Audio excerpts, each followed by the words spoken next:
Hello guys, welcome to our channel learn by expert. आज की इस वीडियो में हम पढ़ेंगे रिवर्स कार्नोट साइकिल।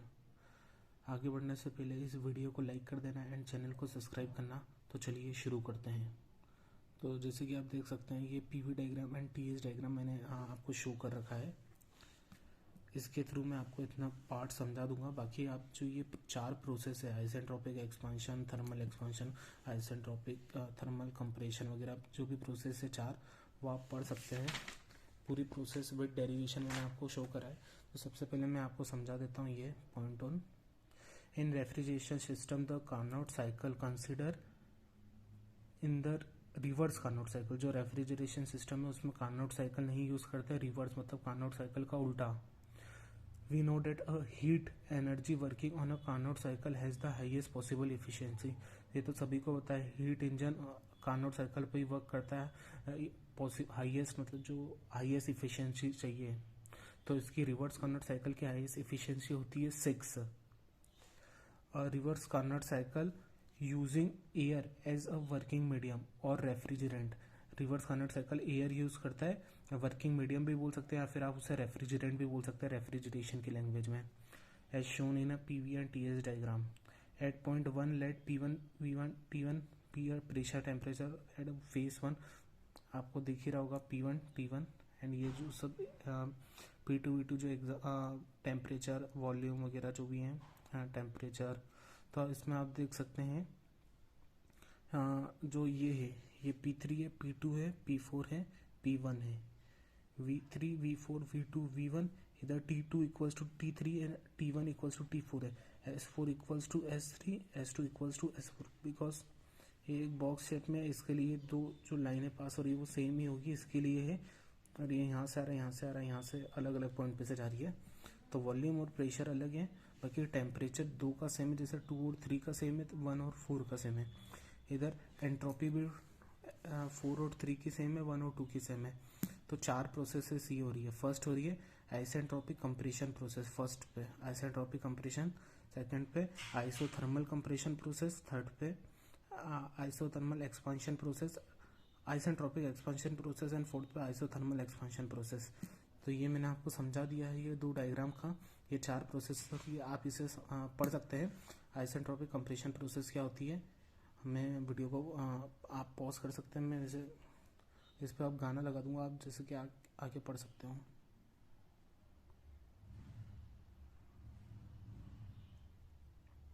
चलिए मैं पढ़ ही देता हूँ।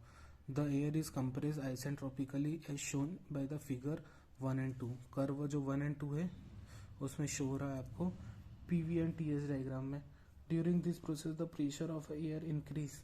जो प्रेशर है 1 से 2 जा रहा है, इंक्रीज हो रहा है, बट टेम्परेचर कांस्टेंट हो रहा है।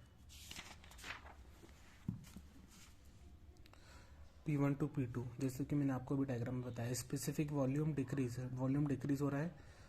फ्रॉम V1 टू V2 से डिक्रीज हो रहा है, टेम्परेचर इंक्रीज हो रहा है। From T1 to T2 we know that during isentropic compression no heat is absorb और reject by the air. Heat इसमें इस प्रोसेस में ना एब्जॉर्ब होती है ना रिजेक्ट होती है।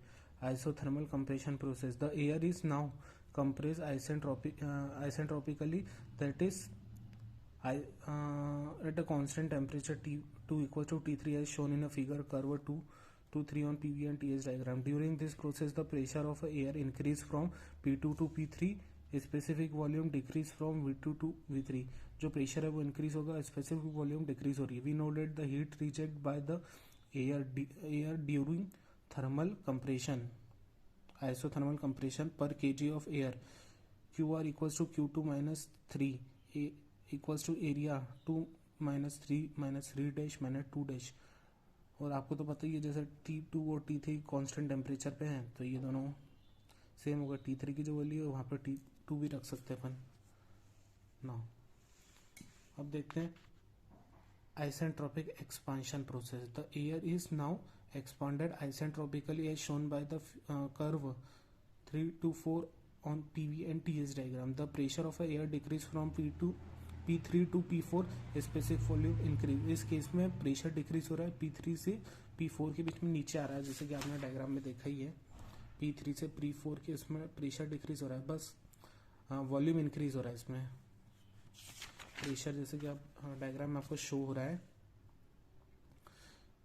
प्रेशर P3 से P4 पे डिक्रीज हो रहा है, स्पेसिफिक वॉल्यूम इंक्रीज हो रही है and the temperature also decrease हो रहा है. We know that during isentropic expansion no heat is absorb और रिजेक्ट बाय द एयर. इसमें भी हीट एक्सपांशन जो प्रोसेस रहती है उसमें नहीं हो रहा है ये आइसेंट्रोपिक, ना हीट रिमूव हो रही है ना एब्जॉर्ब हो रही है एयर के through. isothermal expansion process, the air is now expanded isothermally, that is at a constant temperature T4 equals to T1. इसमें constant temperature है T4 equals to T1 पे है as shown by the curve 4 to 1 PV and TS diagram. तो जैसे कि आप देख सकते हैं इसमें प्रेशर कांस्टेंट हो रहा है, ये दो भी कांस्टेंट है, ये दो भी कांस्टेंट है. जैसे कि आप देख सकते हैं T2 equals to T3, T1 equals to T4. तो T1 equals to T4 pressure constant है. The process air decrease from P4 to P1, specific volume increase from V4 to V1. इसमें प्रेशर डिक्रीज हो रहा है P4 से P1 पे and specific volume इस case में भी इंक्रीज हो रही है. आप याद रखना एक्सपांशन जो प्रोसेस है उसमें स्पेसिफिक वॉल्यूम जो है वो बढ़ती है, स्पेसिफिक वॉल्यूम दोनों केस में बढ़ेगी 3 और 4 में, बाकी में 2 में डिक्रीज होगी शुरू के 2 में.